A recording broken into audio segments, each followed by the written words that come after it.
Frase, oração, período. Pois é, são termos que a gente ouve desde a escola, mas que, vamos combinar, às vezes dão um nó na cabeça. A ideia hoje é justamente desatar esse nó e entender de uma vez por todas o que realmente separa um do outro. Essa é a pergunta de R$ 1 milhão, né? Pode confessar, é uma dúvida clássica que confunde muita gente.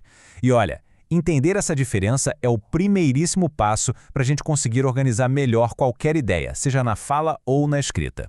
Então vamos esclarecer isso de um jeito bem direto. Beleza, vamos começar pelo começo, com as duas peças mais básicas desse quebra-cabeça, a frase e a oração. À primeira vista, elas parecem quase a mesma coisa, certo?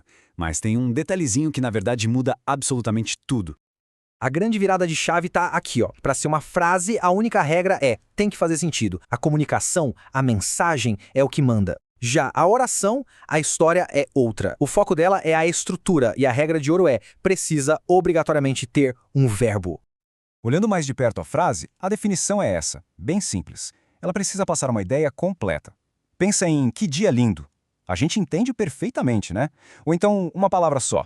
Socorro. A mensagem foi entregue? O sentido está ali completo? Pronto. É uma frase. Não importa se tem verbo ou não.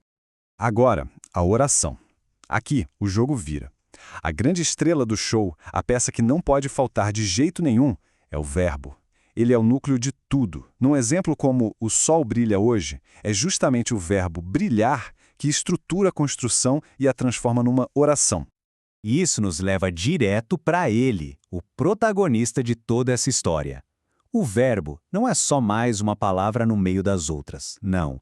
Ele é a espinha dorsal, é o que sustenta a oração inteira. Essa é a lei número 1, a regra de ouro. O verbo é como se fosse o motor que dá o status de oração para uma construção. Sem ele, a estrutura simplesmente não existe, não sai do lugar. A linha que separa tudo é esta, bem clara. Se não tem verbo, não tem oração. Pode até ser uma frase com sentido completo, sem problemas, mas oração, jamais. Essa é a regra definitiva.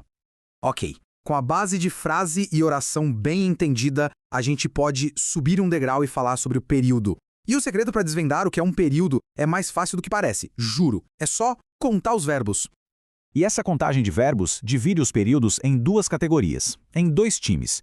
De um lado tem um período simples, que se organiza em torno de um único verbo, ou seja, uma só oração, e do outro o período composto, que conecta duas ou mais orações para construir uma ideia maior, mais complexa. Então, para ficar bem claro, olhou a sentença e achou um único verbo, pode bater o martelo. É um período simples, sem erro, uma ação central, uma ideia verbal e pronto. Agora, se na contagem aparecerem 2, 3 ou mais verbos, aí a estrutura se expande. A gente está falando de um período composto, em que várias orações se conectam para tecer um pensamento mais elaborado. Beleza, já entendemos a estrutura, como as coisas se montam. Mas a gramática só existe por um motivo, a comunicação. Então vamos ver rapidinho as diferentes funções que uma frase pode ter. A pergunta agora muda de como se constrói para o que a gente quer comunicar. A intenção de quem fala é o que define o tipo da frase.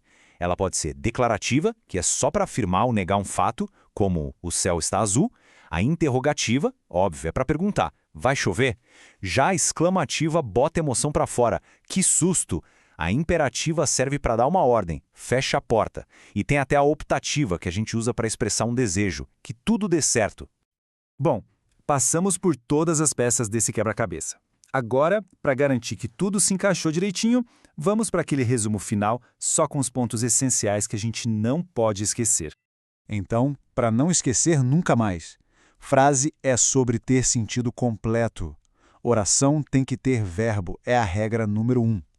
Período simples se contenta com um verbo só, e o período composto combina 2 ou mais. Guardar essas 4 regrinhas é a base para a gente se comunicar de forma mais clara e consciente. E no fim das contas, a pergunta que fica é essa aí. Agora que as peças do jogo são conhecidas, como é que elas podem ser usadas para construir ideias de um jeito mais claro, mais preciso e, por que não, mais poderoso? Porque dominar a gramática, no fundo, é ter mais controle sobre a própria comunicação.